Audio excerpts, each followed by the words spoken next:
السلام علیکم، امید کرتی ہوں آپ سب خیر خیریت سے ہوں گے۔ تو آج ہم شروع کرنے والے ہیں میرے مہرماں پارٹ 2 کی قسط نمبر 8۔ شہر کے مضافات میں واقع ایک پرانی متروک آٹا مل برسوں سے بند پڑی تھی۔ زنگ آلود لوہے کا مرکزی دروازہ آدھا اپنی جگہ سے اکھڑ چکا تھا۔ ٹوٹی ہوئی کھڑکیوں سے شام کی مدھم روشنی اندر اتر رہی تھی۔ ہر طرف گرد کی دبیز تہہ بچھی ہوئی تھی، جبکہ چھت کے زنگ آلود شہتیروں سے لٹکتے مکڑی کے جالے اس ویرانی کو اور بھی خوفناک بنا رہے تھے۔ کمرے کے عین وسط میں ایک شکستہ لکڑی کی میز رکھی تھی۔ اس کے کنارے پر کریم خاموش بیٹھا تھا۔ اس کے سامنے رکھی آدھی بجھی سگریٹ راکھ دان میں خود بخود سلگ رہی تھی، مگر کئی منٹ گزر چکے تھے، اس نے اسے دوبارہ لبوں سے نہیں لگایا تھا۔ اس کی پیشانی کی رگیں ابھری ہوئی تھیں، جبڑا بری طرح بھنچا ہوا تھا۔ دائیں گال پر ہلکی نیلگو سوجن اب بھی موجود تھی، جبکہ ماتھے کے قریب زخم کا باریک سا نشان ابھی مکمل طور پر مندمل نہیں ہوا تھا۔ ہر بار آئینے میں اپنی صورت دیکھتے ہوئے اسے وہی لمحہ یاد آتا، دل آویز کا بے خوف ہاتھ، پھر اگلے ہی لمحے میر راحل کے گھونسے، اور سب کے سامنے اس کی ذلت۔ اس نے بے اختیار مٹھی بھینچ لی۔ میز پر رکھی خالی بوتل اس کے زور سے لرز گئی۔ کمبخت!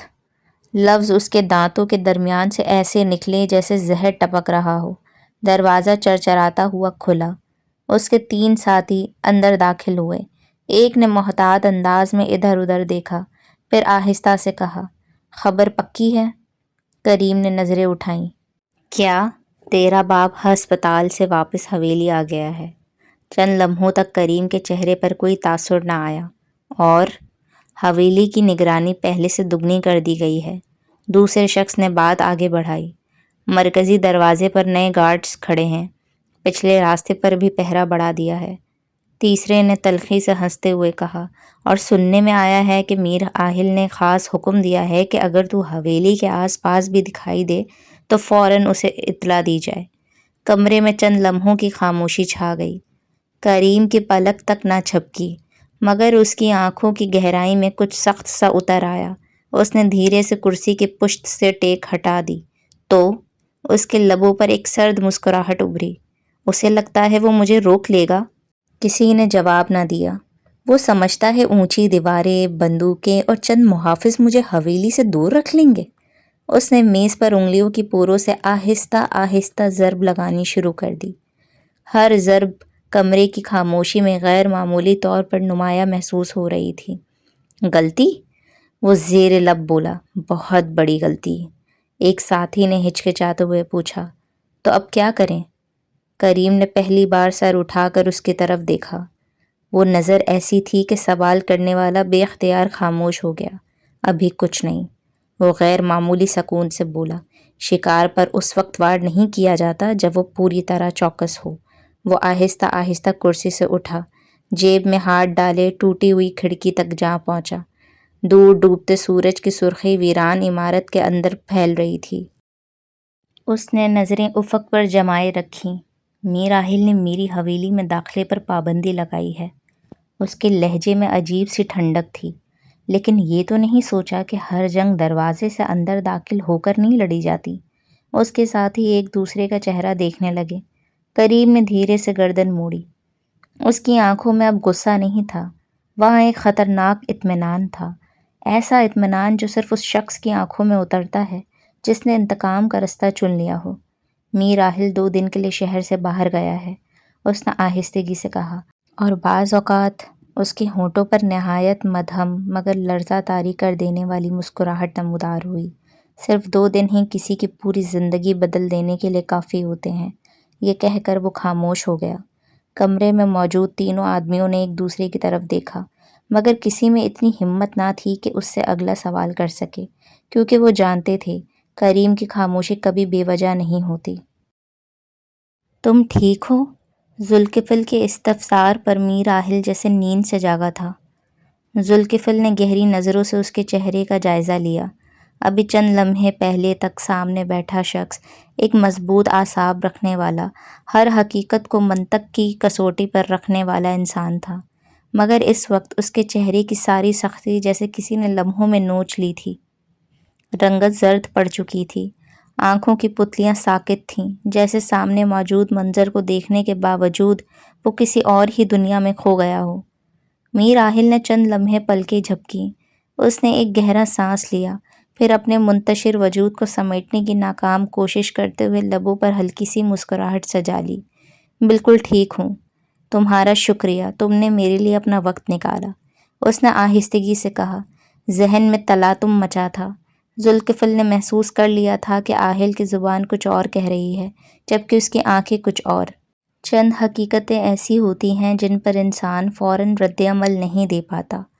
وہ خاموشی سے اندر اترتی ہیں اور پھر آہستہ آہستہ پورے وجود کو اپنی گرفت میں لے لیتی ہیں۔ سرخ فائل پر راحل کی گرفت غیر معمولی حد تک سخت تھی، جیسے ڈر ہو کہ اگر ہاتھ ڈھیلا پڑ گیا تو یہ حقیقت بھی کہیں اس کی گرفت سے پھسل نہ جائے۔ ریسٹورنٹ میں ہلکی موسیقی بستور فضا میں تیر رہی تھی۔ آس پاس موجود لوگ اپنی اپنی گفتگو میں مصروف تھے۔ کسی میز پر قہقہ بلند ہوا، کہیں ویٹر نے برتن سمیٹے، کہیں کافی کے کپ رکھے گئے، مگر ان تمام آوازوں کے باوجود راحل کو کچھ سنائی نہیں دے رہا تھا۔ اس کے کانوں میں صرف ایک ہی جملہ مسلسل گونج رہا تھا، مطلب یہ کہ تمہارے چاچو سچ کہہ رہے تھے، انہوں نے تمہارے ماں باپ کا قتل نہیں کیا۔ اب وہ ذوالفقار کو کس منہ سے بتاتا کہ اس نے تو کبھی میر خلیل کو اپنی صفائی میں کچھ کہنے کا موقع ہی نہیں دیا۔ اگر جلالی اسے اس بات کا احساس نہ کرواتا تو شاید۔ اس نے بہت مشکل سے سانس خارج کی۔ اس انکشاف نے میر راحل کی بنیادیں ہلا کر رکھ دی تھیں۔ ریسٹورنٹ کی پارکنگ میں گاڑیاں قطار در قطار کھڑی تھیں، جس کے درمیان خاموشی پھیلی ہوئی تھی۔ دور کہیں کسی گاڑی کا لاک کھلنے کی آواز آئی، پھر سب کچھ پہلے جیسا ساکت ہو گیا۔ راحل اپنی گاڑی تک پہنچا، مگر دروازہ کھولنے کے بجائے وہیں رک گیا۔ چند لمحے وہ خاموش کھڑا رہا، پھر اس نے آہستگی سے سرخ فائلوں کو دیکھا۔ یہ محض چند کاغذ نہیں تھے، یہ اس کی پوری زندگی کا فیصلہ تھے۔ اس نے کانپتے ہاتھوں سے فائل کھولی، پہلا صفحہ، پھر دوسرا۔ اس کی نظریں ایک ایک سطر پر پھسلتی چلی گئیں۔ اچانک اس کی سانس جیسے درمیان میں ہی رک گئی، پتلیاں پھیل گئیں۔ اس نے بے یقینی سے دوبارہ وہی سطر پڑھی، پھر اگلا صفحہ پلٹا۔ پراپرٹی کی منتقلی کے قانونی دستاویزات، چند پرانی تصویر، گواہوں کی تحریری بیانات، اور ایک تصویر، فروزے کا وہ پتھر، وہی پتھر جس کی بنیاد پر اس نے برسوں پہلے ایک بے گناہ انسان کو قاتل قرار دے دیا تھا۔ راحل کی انگلیاں لرزنے لگیں۔ کسی نے درست کہا تھا، آدھا سچ پورے جھوٹ سے زیادہ مہلک ہوتا ہے، کیونکہ وہ اعتماد کی صورت میں زہر بن کر رگوں میں اترتا ہے، اور یہی زہر میر راحل اور میر خلیل کے رشتے میں سرایت کر گیا تھا۔ اس نے مزید پڑھنے کی کوشش کی، مگر الفاظ ایک دوسرے میں مدغم ہونے لگے۔ اس نے بے اختیار فائل بند کر دی، سر جھکا کر گاڑی کی چھت پر دونوں ہاتھ رکھ دیے۔ چند لمحے صرف خاموشی۔ اس کی بند پلکوں کے نیچے ایک قطرہ اشک بار ابھرا، پلک کی باڑ توڑتا ہوا رخسار پر بہہ نکلا اور جبڑے کی لکیر سے پھسل کر نیچے گر گیا۔ اس نے اسے پوچھنے کی کوشش بھی نہیں کی۔ بعض اوقات انسان پوری زندگی ایک ایسے سچ کے ساتھ جیتا رہتا ہے جو در حقیقت سچ ہوتا ہی نہیں، اور جب حقیقت پردہ اخفیٰ چاک کرتی ہے تو صرف نظریات نہیں ٹوٹتے، انسان بھی اندر سے بکھر جاتا ہے۔ میر راحل بھی آج اس موڑ پر کھڑا تھا، جہاں اس کی نفرت، اس کے فیصلے اور برسوں پرانے یقین ایک ایک کر کے دم توڑ رہے تھے۔ یہ محض ایک قتل کی داستان نہیں تھی، بلکہ برسوں سے دلوں میں پلتی محرومی، حسد، انتقام اور ٹوٹے ہوئے خوابوں کی کہانی تھی۔ ہر کردار اپنے ساتھ ایک ادھوری خواہش اور ایک ایسا زخم لیے پھرتا رہا جو وقت گزرنے کے باوجود کبھی منڈبل نہ ہو سکا۔ انہی زخموں نے آہستہ آہستہ نفرت کو جنم دیا، اور نفرت نے آخر کار ایک ایسا جرم کروایا جس کی قیمت کئی نسلوں نے ادا کی۔ ہر المیے کے پیچھے ہمیشہ ایک قاتل نہیں ہوتا، کبھی کبھی ایک ٹوٹا ہوا دل بھی نسلوں کی تباہی لکھ دیتا ہے، اور وہ دل جس انسان کے سینے میں دھڑک رہا تھا اس کا نام تھا زلیخا میر۔ ان کی نفرت کی بنیاد اس دن رکھی گئی تھی جب بچپن سے طے شدہ ان کا رشتہ میر فیصل سے ایک لمحے میں توڑ کر رابعہ سے جوڑ دیا گیا۔ بی جان نے خاندان کی روایت کے برخلاف میر فیصل کی شادی رابعہ سے کروا دی۔ زلیخا کے لیے یہ صرف ایک رشتہ ٹوٹنے کا دکھ نہیں تھا، بلکہ اپنی انا، اپنی حیثیت اور اپنے خوابوں کی شکست تھی۔ ایک معمولی سی ملازمہ کو گھر کی بیٹی کے برابر لا کر کھڑا کر دیا گیا تھا۔ وہ اس فیصلے کو کبھی قبول نہ کر سکی۔ وقت گزرتا گیا مگر ان کے دل میں رابعہ، میر فیصل اور پھر ان کی بیٹی دل آویز کے لیے نفرت کی آگ بجھنے کے بجائے مزید بھڑکتی چلی گئی۔ دوسری جانب میر خلیل کی سیاہ حقیقت نے بھی اس نفرت کو مزید گہرا کر دیا تھا۔ اگرچہ خاندان کے بزرگ اس راز سے واقف تھے کہ میر خلیل دراصل گود لیے ہوئے بیٹے تھے اور ان کا تعلق مالی کے گھرانے سے تھا، مگر یہ حقیقت زلیخا پر کریم کی پیدائش کے بعد آشکار ہوئی۔ وہ پہلے ہی میر خلیل کو دل سے قبول نہیں کر پائی تھیں۔ ایک طرف ان کے دل میں میر فیصل کی ادھوری محبت کی کسک تھی، دوسری طرف انہیں یہ بھی اندازہ تھا کہ میر خلیل شادی کے بعد بھی اپنے دل میں رابعہ کے لیے کہیں نرم گوشہ رکھتے تھے۔ اور جب انہیں ان کی اصل حقیقت کا علم ہوا تو ان کے دل میں باقی رہ جانے والا احترام بھی ہمیشہ کے لیے ختم ہو گیا۔ اصل طوفان اس وقت برپا ہوا جب زلیخا کو معلوم ہوا کہ میر فرقان اپنی زندگی ہی میں ساری جائیداد میر رحمان کے نام منتقل کر چکے ہیں۔ جیسے دودھ میں سے مکھی نکال کر پھینک دی جاتی ہے، ٹھیک اسی طرح انہیں محسوس ہوا کہ میر خلیل اور انہیں بھی جائیداد سے محروم کر دیا گیا ہے۔ انہوں نے اسے اپنی توہین اور اپنے شوہر کے ساتھ ناانصافی سمجھا۔ ان کے نزدیک یہ فیصلہ صرف اس لیے کیا گیا تھا کہ میر خلیل خود گود لیے ہوئے تھے۔ اسی غلط فہمی نے انہیں شدید اضطراب، غصے اور انتقام کی کیفیت میں مبتلا کر دیا، لیکن حقیقت اس تصور سے بالکل مختلف تھی۔ میر رحمان کے دل میں نہ دولت کی حرص تھی، نہ اقتدار کی خواہش۔ وہ ہمیشہ خاندان کو جوڑنے والے انسان رہے تھے۔ میر فیصل اور رابعہ کی وفات کے بعد دل آویز کے حصے کی جائیداد بھی انہوں نے پوری دیانت داری سے اس کے نام کر دی تھی۔ اپنے چھوٹے بھائیوں کے لیے ان کے دل میں محبت تھی، رقابت نہیں۔ یہی وجہ تھی کہ انہوں نے خاموشی سے کسی شور و غوغا کے بغیر پوری جائیداد میر خلیل کے نام منتقل کر دی، تاکہ وہ کبھی یہ احساس نہ کریں کہ گود لیے جانے کی وجہ سے انہیں خاندان سے الگ کر دیا گیا ہے۔ اس فیصلے سے تقریباً پورا خاندان بے خبر تھا، صرف عاہل اس راز سے واقف تھا، کیونکہ میر رحمان اپنی زندگی کے ہر اہم فیصلے میں اپنے بیٹے کو شریک کرتے تھے۔ عمر اگرچہ کم تھی مگر عاہل کی سوچ اپنی عمر سے کہیں زیادہ پختہ تھی۔ وہ بھی اپنے والد کے اس فیصلے کو سراہے بغیر رہ نہ سکا، کیونکہ وہ جانتا تھا کہ بعض اوقات انصاف صرف قانون سے نہیں، دل سے بھی کیا جاتا ہے۔ مگر زلیخا اس حقیقت سے لا علم تھی۔ وہ اب بھی یہی سمجھ رہی تھیں کہ جائیداد میر رحمان کے قبضے میں ہے۔ برسوں کی نفرت، محرومی اور غلط فہمی نے ان کی سوچ کو اس قدر مسموم کر دیا کہ انہوں نے انتقام لینے کا فیصلہ کر لیا۔ وہ انتقام جو دراصل بی جان سے تھا، مگر اس کی زد میں پورا خاندان آ گیا۔ عدالت سے واپسی پر میر رحمان اور ان کی اہلیہ کی گاڑی کا حادثہ محض ایک اتفاق نہیں تھا، بلکہ ایک سوچی سمجھی سازش تھی جسے حادثے کا روپ دیا گیا تھا۔ مجرم اکثر اپنے جرم کے تمام نشانات مٹا دیتا ہے، مگر تقدیر ہمیشہ ایک ایسا سرا باقی چھوڑ دیتی ہے جو برسوں بعد بھی سچ تک پہنچا دیتا ہے۔ اور یہاں وہ سرا میر خلیل کی وہ انگوشتری تھی۔ اس دن زلیخا جائے حادثہ پر موجود تھیں۔ ان کے ہاتھ میں میر خلیل کی وہ انگوشتری تھی جسے وہ کبھی کبھار شوق سے پہن لیا کرتی تھیں۔ برسوں بعد یہی معمولی سا پتھر ایک ایسے راز کی بنیاد بن گیا جس نے پورے ماضی کو نئی روشنی میں لا کر کھڑا کر دیا۔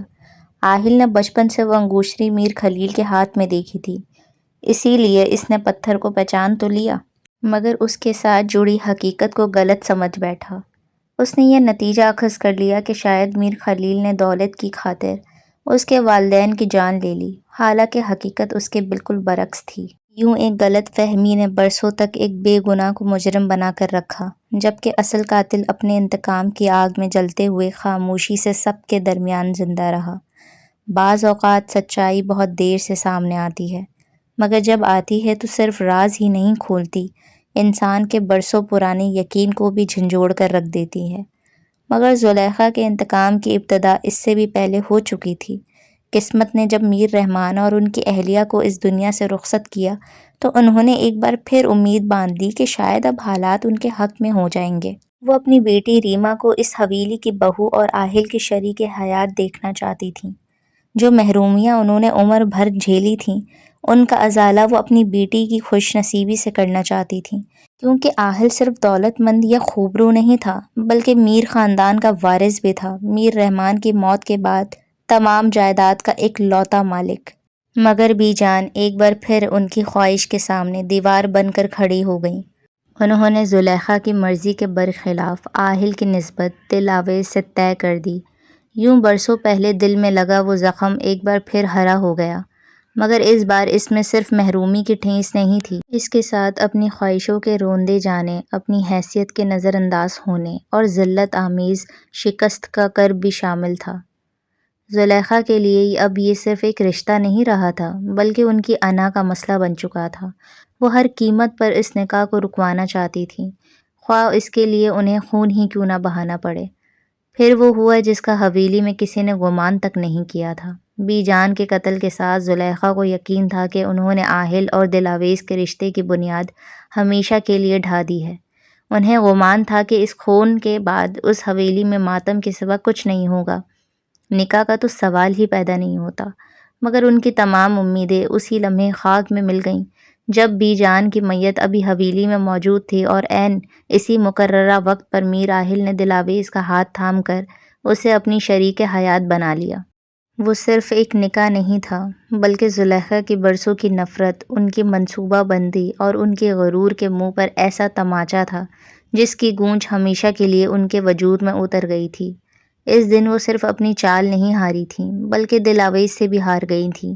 وہی لڑکی جسے وہ ہمیشہ ایک معمولی ملازمہ کی بیٹی سمجھ کر حقارت سے دیکھتی آئی تھیں، آج اس حویلی کی بہو بن کر ان کے سامنے کھڑی تھی، جبکہ ریما کے حصے میں ایک بار پھر محرومی آئی اور زلیخا کے حصے میں ایسی ذلت آمیز شکست جس نے ان کے دل میں پلتی نفرت کو انتقام کی ایسی آگ میں بدل دیا جسے بجھانے کے لیے اب صرف خون کافی نہیں تھا۔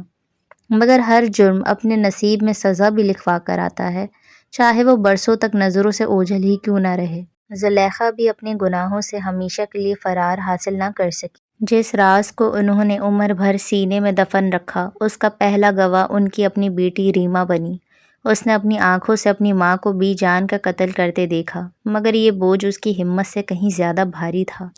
یہ راز آہستہ آہستہ اس کی عقل، اس کی نیند، اس کے سکون کو نگلتا چلا گیا، یہاں تک کہ ایک دن اس نے اپنی ہی زندگی کا چراغ بجھا دیا۔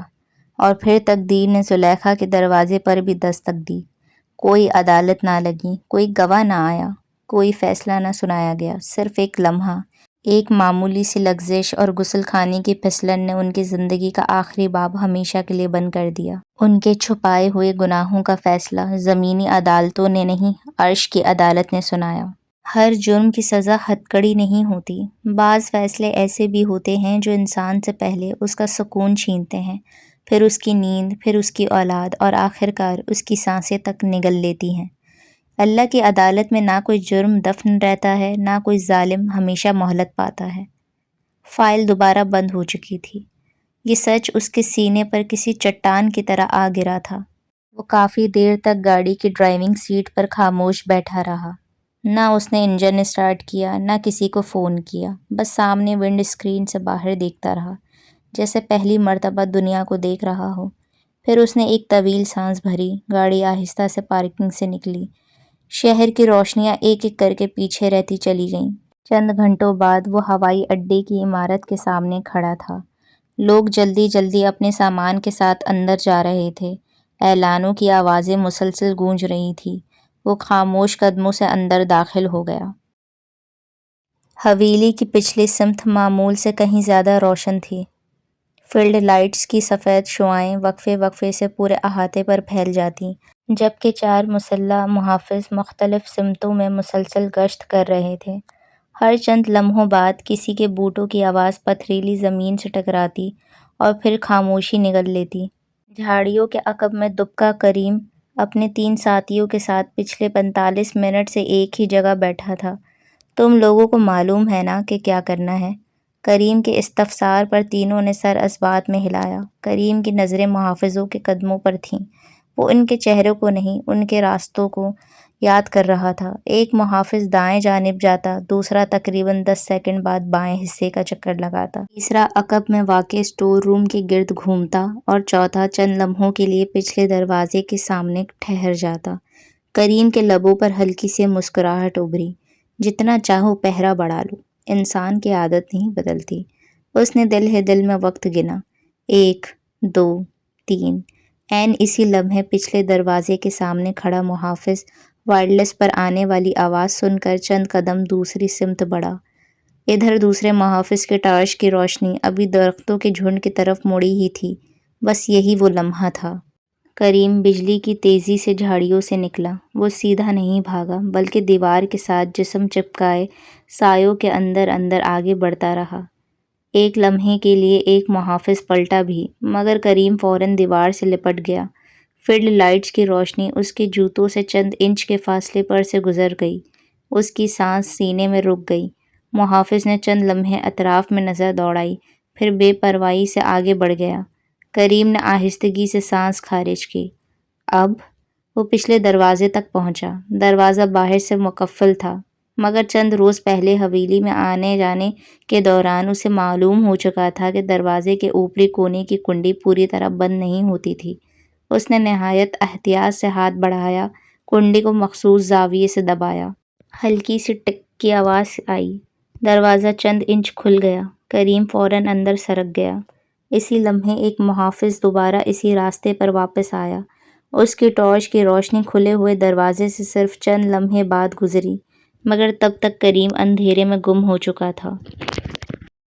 کچھ دیر بعد طیارہ زمین سے بلند ہو چکا تھا۔ کھڑکی کے باہر بادلوں کا سفید سمندر پھیلا تھا، مگر آہل کی نظریں ان پر نہیں تھیں۔ وہ کہیں اور دیکھ رہا تھا، شاید اپنے ماضی کی طرف۔ آنکھیں بند ہوتے ہی یادوں کے زنگ آلود دریچے ایک ایک کر کے واہ ہونے لگے۔ حویلی کا وسیع صحن اور دوپہر کی نرم دھوپ۔ وہ خود بمشکل 8 9 برس کا ایک شوخ سا بچہ ہاتھ میں لکڑی کی تلوار لیے پورے صحن میں دوڑ رہا تھا۔ اس کے عقب میں میر خلیل جان بوجھ کر ہارنے والے انداز میں بھاگ رہے تھے۔ ارے کوئی تو اس ننھے سپا سالار سے مجھے بچائے۔ ان کی بناوٹی گھبراہٹ پر اس کی کھلکھلاتی ہنسی پورے صحن میں بکھر گئی تھی۔ اگلے ہی لمحے مضبوط بازوؤں نے اسے زمین سے اٹھا لیا۔ وہ میر رحمان تھے۔ وہ اپنے باپ کی گردن میں باہیں ڈال کر ہنسنے لگا تھا۔ ابو میں جیت گیا، میر رحمان نے اس کی پیشانی چومتے ہوئے مسکرا کر کہا تھا۔ میرا بیٹا تو ہمیشہ جیتے گا۔ پاس کھڑے میر خلیل ہنس پڑے تھے۔ ارے بھائی، اگر ہر بار اس کی طرفداری کریں گے تو ہمیں جیتنے کا موقع کب ملے گا؟ تینوں کی ہنسی دیر تک حویلی کی فضاؤں میں گونجتی رہی تھی۔ خلیل، بات جب اپنوں کی خوشیوں کی ہو تو انسان کو ہار جانا چاہیے۔ میر رحمان نے بھائی کے کندھے کو پیار سے چھوا تھا۔ جواباً میر خلیل نے بہت ادب سے سر اس بات میں ہلایا تھا۔ میر راحل نے بے اختیار آنکھیں کھول دیں، سینے میں جیسے کسی نے پتھر رکھ دیا ہو۔ اس نے دھیرے سے سر کھڑکی کے ساتھ ٹکا دیا۔ اسے احساس ہوا کہ اگر اس کے بچپن کی سب سے روشن یادوں کو کسی ایک چہرے میں سمیٹا جائے تو وہ میر خلیل تھے۔ اپنے والد میر رحمان سے وہ بے حد محبت کرتا تھا، مگر قسمت نے ان کے ساتھ گزارنے کے لیے بہت کم وقت دیا تھا۔ میر فیصل بھی اپنی کمزور صحت کے باعث زیادہ تر آرام ہی کرتے رہتے، اس لیے کھیل، ضدیں، گھڑ سواری، باغ میں دوڑنا، تالاب کے کنارے بیٹھ کر مچھلیوں کو دانہ ڈالنا، شام ڈھلے چوپال میں بزرگوں کی باتیں سننا، ان سب لمحوں میں ہمیشہ میر خلیل ان کے ساتھ ہوتے۔ وہی اس کی ہر شرارت پر ہنستے، ہر ضد پوری کرتے، ہر خوف میں اسے سینے سے لگا لیتے۔ کبھی اسے یہ احساس ہی نہ ہوا تھا کہ وہ اپنے سگے والد سے کم کسی کی شفقت پا رہا ہے، مگر پھر ایک غلط فہمی نے برسوں کی وہ تمام محبت اس کی نظروں میں یوں دھندلا دی کہ وہ انہی ہاتھوں کو اپنا دشمن سمجھ بیٹھا، جنہوں نے کبھی اسے گرنے نہیں دیا تھا۔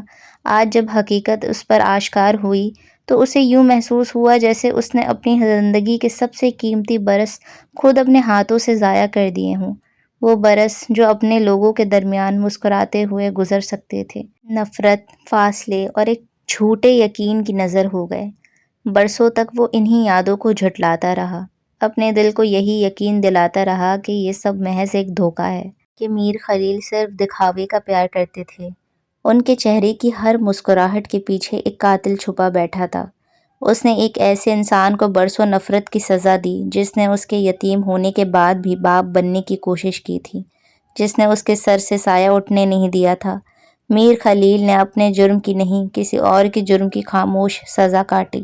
آہل نے پلکیں جھکا لیں، آنکھوں سے نکلنے والا ایک گرم قطرہ اس کے رخسار پر بہتا ہوا تھوڑی سے ٹپک گیا۔ وہ قطرہ صرف آنسو نہیں تھا، وہ برسوں کی غلط فہمی، بے اعتمادی، محرومی اور ندامت کا بوجھ تھا جو آخر کار اس کی آنکھوں کے راستے باہر آ رہا تھا۔ شہر کے نسبتاً ویران حصے میں واقع پارکنگ لاٹ تقریباً خالی پڑی تھی۔ دور دور تک چند گاڑیاں بے ترتیبی سے کھڑی تھیں۔ بلند کھمبوں پر نصب سفید بتیاں ابھی پوری طرح روشن نہیں ہوئی تھیں، مگر ڈھلتی شام کی مدھم روشنی آہستہ آہستہ تاریکی کے حوالے ہو رہی تھی۔ ایک سیاہ رنگ کی کار خاموشی سے آخری قطار میں کھڑی تھی۔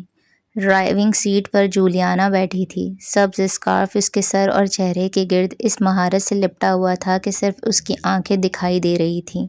وہ ہر چند لمحوں بعد ریئر ویو مرر میں دیکھتی، پھر پارکنگ کے داخلی راستے پر نظریں جما دیتی۔ اس کی انگلیاں اسٹیئرنگ پر آہستہ آہستہ تھپکیاں دے رہی تھیں۔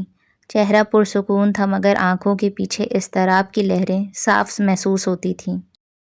چند لمحے بعد ایک درمیانی عمر کی عورت تیز قدموں سے چلتی ہوئی نمودار ہوئی۔ سادہ مگر پرانے کپڑے، پاؤں میں گھسی ہوئی چپل اور چہرے پر وہی موقع پرستانہ اعتماد۔ اس نے دائیں بائیں اطمینان سے دیکھا، پھر خاموشی سے پچھلا دروازہ کھول کر گاڑی میں بیٹھ گئی۔ دروازہ بند ہوتے ہی اس کی نظریں بے تابی سے گاڑی کے اندر گھومیں۔ پیسے لے آئیں؟ اس کی آواز میں سوال کم اور مطالبہ زیادہ تھا۔ جولیانا نے آہستگی سے گردن سیدھی کی۔ میں نے تمہیں پہلے بھی کہا تھا۔ اس کی آواز برف کی طرح سرد تھی۔ دوبارہ مجھے اس طرح بلیک میل کرنے کی کوشش مت کرنا۔ عورت کے ہونٹ طنزیہ انداز میں ٹیڑھے ہوئے۔ تو پھر آپ میری خاموشی کی قیمت ادا کرتی رہیں۔ وہ ذرا آگے جھکی۔ ورنہ اس راز کو راز رہنے نہیں دوں گی۔ تمہیں معلوم ہے کہ میں کون ہوں، اور اس کا انجام تمہارے حق میں بہت بھیانک بھی ہو سکتا ہے۔ جولیانا کا لہجہ دھمکی آمیز تھا۔ آپ کے انجام سے زیادہ بھیانک انجام بھلا اور کیا ہو سکتا ہے؟ اس نے ہلکا سا سر ٹیڑھا کیا۔ لبوں پر بے نیازی سی مسکراہٹ پھیل گئی، جیسے جولیانا کی دھمکی اس کے لیے کوئی معنی ہی نہ رکھتی ہو۔ گاڑی کے اندر چند لمحوں کے لیے ایسی خاموشی چھا گئی کہ دونوں کی سانسوں کی آواز بھی سنائی دینے لگی۔ جولیانا نے کوئی جواب نہ دیا، صرف ریئر ویو مرر میں اس عورت کی آنکھوں میں ایک گہری، بے تاثر نگاہ ڈالی، پھر اگلی نشست کے ساتھ رکھا ہوا لفافہ اٹھایا اور بغیر پلٹے خاموشی سے اپنے کندھے کے اوپر سے پیچھے بڑھا دیا۔ عورت نے جھپٹ کر لفافہ تھام لیا۔ اس نے بے صبری سے اسے کھول کر اندر جھانکا۔ نوٹوں کی موٹی گڈی دیکھتے ہی اس کی آنکھوں میں لالچ چمک اٹھا۔ اسی لمحے ریئر ویو مرر میں جولیانا کی آنکھوں میں بھی ایک عجیب سی چمک ابھری، ایسی چمک جس کا مطلب سمجھنا آسان نہ تھا۔ عورت نے جلدی سے لفافہ اپنے بیگ میں رکھا اور مطمئن انداز میں دروازہ کھول کر نیچے اتر گئی۔ اس نے ابھی 2 ہی قدم اٹھائے تھے کہ اچانک تاریکی سے 2 سائے اس پر جھپٹے۔ اس کے چیخنے سے پہلے ہی ایک مضبوط ہاتھ نے اس کے منہ پر کپڑا جما دیا۔ دوسرے شخص نے پلک جھپکتے ہی اس کے سر پر سیاہ کپڑا ڈال دیا۔ وہ پوری قوت سے جھٹپٹائی، مگر دونوں آدمیوں کی گرفت آہنی تھی۔ چند ہی لمحوں میں اس کا وجود اندھیرے میں گم ہو گیا۔ جولیانا بدستور ڈرائیونگ سیٹ پر بیٹھی رہی۔ اس کی نظریں سامنے ونڈ اسکرین پر جمی تھیں۔ اس نے نہ مڑ کر پیچھے دیکھا، نہ گاڑی سے باہر جھانکا۔ بس ایک لمحے بعد خاموشی سے انجن اسٹارٹ کیا اور سیاہ کار دھیرے دھیرے پارکنگ لاٹ سے باہر نکل گئی۔ پیچھے صرف خاموشی رہ گئی اور کئی ایسے سوال جن کے جواب ابھی بہت دور تھے۔ تقریباً 2 گھنٹے بعد طیارہ اپنی منزل پر اتر چکا تھا۔ پورے سفر میں آہل نے بامشکل چند الفاظ ہی ادا کیے تھے۔ خاموشی اس کے ساتھ سائی کی طرح چپکی رہی۔ ایئرپورٹ سے نکلنے کے بعد بھی وہ بغیر کسی توقف کے اپنی منزل کی طرف روانہ ہو گیا۔ اب وہ ایک پرسکون گلی میں واقع ایک گھر کے سامنے کھڑا تھا۔ رات دھیرے دھیرے اپنے رنگ مزید گہرے کر رہی تھی۔ ہوا میں ہلکی سی خنکی گھل چکی تھی، مگر اس کی ہتھیلیوں میں اب بھی عجیب سی حدت محسوس ہو رہی تھی۔ اس نے ایک گہرا سانس لیا، چند لمحے بند دروازے کو خاموشی سے دیکھتا رہا، جیسے خود کو آنے والے لمحے کے لیے تیار کر رہا ہو۔ پھر اس نے آہستگی سے ہاتھ بڑھایا اور دروازے کے برابر نصب بیل دبا دی۔ گھر کے اندر گونجنے والی بیل کی مدھم آواز کے ساتھ ہی اس کی دھڑکنیں بھی غیر محسوس انداز میں تیز ہونے لگیں۔ حویلی کی وسیع راہداریاں رات کے سناٹے میں کسی سوئے ہوئے قلعے کا منظر پیش کر رہی تھیں۔ دیواروں پر آویزہ قدیم فانوسوں کی مدھم زرد روشنی سنگ مرمر کے فرش پر طویل خاموش سائے بچھا رہی تھی۔ ہر شے اپنی جگہ ساکت دکھائی دیتی تھی، مگر اس سکون کے تہہ میں ایک ایسا اضطراب سانس لے رہا تھا جس سے ابھی کوئی واقف نہ تھا۔ کریم دیوار سے لگا نہایت احتیاط سے قدم بڑھا رہا تھا۔ ہر چند قدم بعد وہ رک کر راہداری کا جائزہ لیتا، پھر اگلا قدم رکھتا۔ اس کی سانسیں بے اختیار تیز ہو چکی تھیں، مگر آنکھوں میں خوف سے زیادہ انتقام دہک رہا تھا۔ اوپر والی منزل سے مدھم آوازیں آ رہی تھیں۔ وہ آہستہ سے ایک ستون کے پیچھے سمٹ گیا۔ سامنے میر خلیل کے کمرے کا دروازہ نیم باز تھا۔ اندر دل آویز میر خلیل کے تکیے درست کر رہی تھی۔ چاچو، دوا کا وقت ہو گیا ہے۔ اس کی آواز میں وہی اپنائیت تھی جس نے برسوں سے اس حویلی کو گھر بنائے رکھا تھا۔ میر خلیل نحیف سی مسکراہٹ کے ساتھ دونوں بچوں کے بارے میں پوچھ رہے تھے، اور جلالی ادب سے ایک طرف کھڑا ہر ضرورت پر حاضر تھا۔ یہ منظر دیکھ کر کریم کے جبڑے بھنج گئے۔ اسے یوں محسوس ہوا جیسے ہر مسکراہٹ اس کی اپنی ذلت کا مذاق اڑا رہی ہو۔ اس کی آنکھوں میں حسد کی سیاہی اور گہری ہو گئی۔ جتنا خوش ہونا ہے ہو جاؤ۔ اس کے ہونٹ بے آواز ہلے۔ مگر میں نے بھی تم لوگوں کی خوشیوں کو ماتم میں نہ بدل دیا تو میرا نام بھی کریم نہیں۔ اس نے گھڑی پر نظر ڈالی۔ وہی وقت جس کا طے شدہ اشارہ اس کے ساتھیوں کو دیا گیا تھا۔ چاچو، یہ آخری دوا ہے، پھر آپ آرام کریں گے۔ میر خلیل نے کمزور سی مسکراہٹ کے ساتھ اثبات میں سر ہلایا۔ کریم کی مٹھی بے اختیار بھنج گئی۔ بس چند لمحے اور۔ اگلے ہی لمحے دھڑام! حویلی کے مرکزی دروازے کی سمت سے ایک زوردار دھماکے کی آواز گونجی۔ چھت ہل کر رہ گئی، فانوس لرز اٹھے، دیواروں پر لگی تصویریں ہلکی سی جنبش کھا گئیں۔ کون ہے؟ باہر تعینات محافظوں کی چیخ سنائی دی۔ مین گیٹ کی طرف، جلدی! چند ہی لمحوں میں بھاگتے قدموں کی آوازیں پوری حویلی میں پھیل گئیں۔ جلالی چونک کر دروازے کی طرف لپکا۔ یہ آواز کیسی تھی؟ ایک محافظ ہانپتا ہوا اندر آیا۔ جلالی صاحب، مین گیٹ کے باہر دھماکہ ہوا ہے۔ دل آویز بھی بے اختیار چونک کر پلٹی۔ میر خلیل نے گھبرا کر دونوں کی طرف دیکھا۔ کیا ہوا؟ آپ فکر نہ کریں، میں ابھی دیکھ کر آتا ہوں۔ جلالی تیزی سے باہر نکل گیا۔ دل آویز بھی چند قدم اس کے پیچھے بڑھی۔ بس چند لمحوں کی افراتفری، چند لمحوں کی بے خبری۔